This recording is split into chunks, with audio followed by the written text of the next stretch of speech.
News including World War III were trending today. Some of President Trump's supporters tweeting that he did what he had to do, while critics dug up a 2011 video where he theorized that President Obama would attack Iran as a re-election strategy.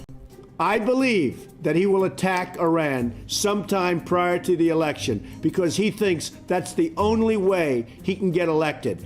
Isn't it pathetic? That's all for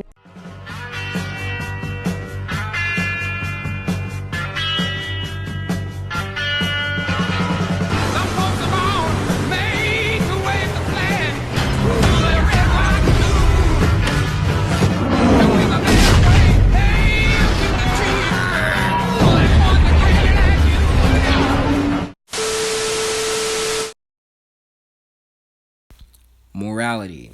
Is that the question, or is it pragmatism?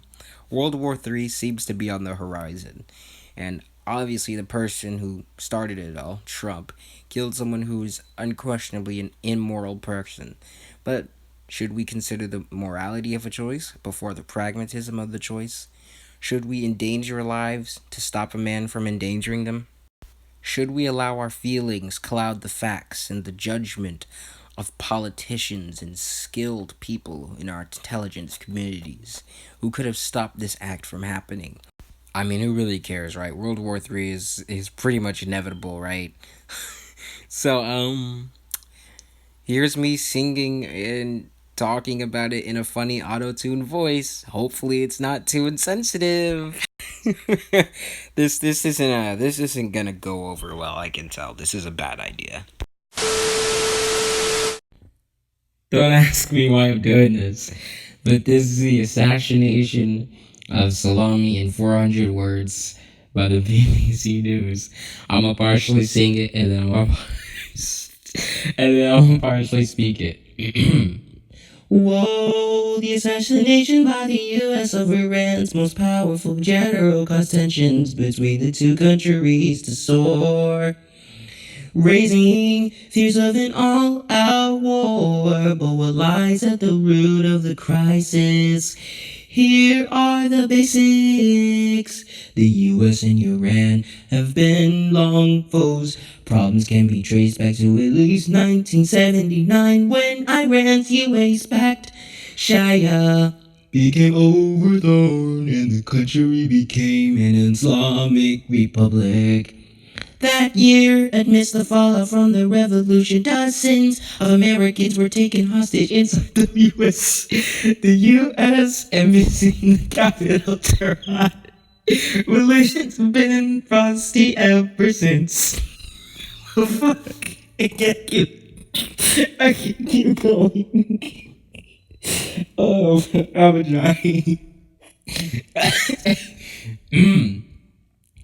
There were signs of diplomatic thought in 2015 when Iran agreed a landmark deal to limit its nuclear program, allaying international concerns. It did so in return for lifting of tough economic sanctions, but the election of U.S. President Donald Trump the following year posed a challenge. He hated the nuclear accord, which he branded the worst deal ever negotiated. In 2018, he abandoned it altogether and reinstated U.S. sanctions to force Iran's leaders to agree to a new deal. Something they rejected, even as the Iranian economy sent into a deep recession. Fuck. Mr. Trump stepped up to the pressure in May 2019 by applying secondary sanctions on that country that continued to do business with Iran. Relations further deteriorated when 6 oil tankers were sabotaged in the Gulf of Oman. In May and June, Washington accused Iran of being behind these attacks. Iran denied this. In July, Tehran started suspending some of the commitments it had made under the nuclear deal. Then in late December, the U.S. blamed an Iranian-backed missile for a rocket attack which killed an American contractor in northern Iraq. Washington retailed by bombing bases associated with the militia in Iraq and Syria, killing at least 25 fighters. These bombings sparked a backlash in Iraq. The U.S. Embassy, the capital Baghdad, was attacked by crowds of protesters. President Trump blamed for Iran orchestrated the attack and warned it would pay a very big price. On the 3rd of January, Qasem Soleimani was killed in a U.S. drone strike in Baghdad airport. The general who controlled Iran's proxy forces across the Middle East was regarded as a terrorist by the Americans, who alleged that he was responsible for the deaths of hundreds of American troops and was plotting imminent attacks. Iran vowed severe revenge for his death and said 2 days later that it had abandoned the last limit on its enrichment of uranium imposed by the nuclear deal. Mr. Trump, meanwhile, warned the U.S. would respond in the event of retaliation, perhaps in a disproportionate manner. Oh dear God, that got dark really fast. I'm so terrible. I'm so sorry. I'm so sorry. Now, before I show you guys some of my favorite World War III memes, I just have to let you guys know that apparently there are conflicting talks about peace, about troops being attacked in Iran, you know, so there's a lot of stuff going on right now.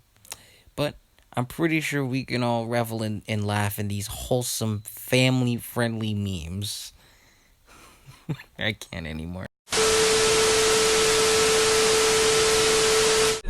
Tony fuck 12, fuck SWAT, busting all the bells out the box. I just hit a lick with the box, had to put the stick in the box.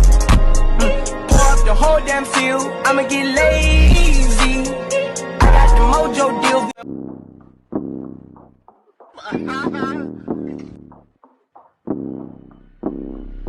Stay dripping to the feet like ticks on fleet. Fuck with it, fuck me, fuck shorty for free.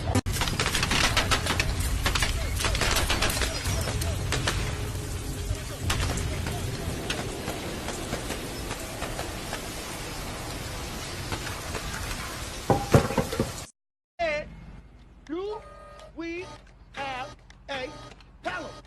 Huh? Oh, USSR. Now you better get your stank asses up out of here before I cause a nuclear holocaust up in here, fool. That's right, boy. You better get on out of here. And don't come back. Jay, bring your zipper behind. Ah! Ah! Ah! Ah! Ah!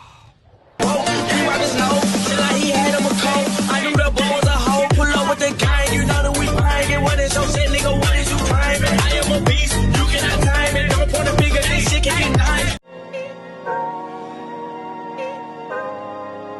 Pulling out the coupe at the lot, Tony fuck 12, fuck SWAT, busting all the bells out the box. I just hit a lick with the box, had to put the stick in the box. Pour up the whole damn field, I'ma get lazy.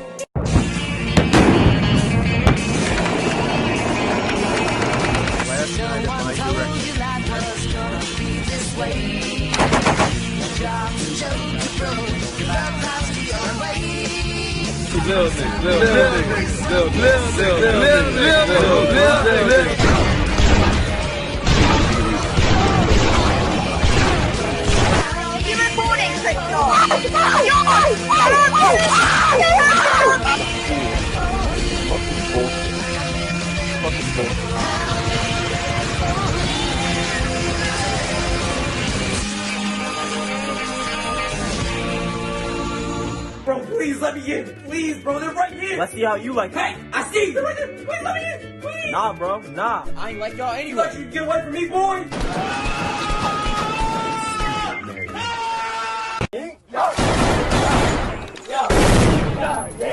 بالخيل عرش الأعاجم بالخيل Good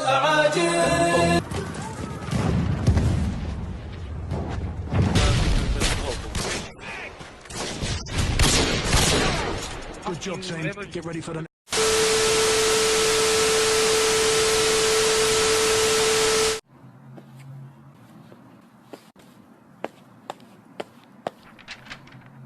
What?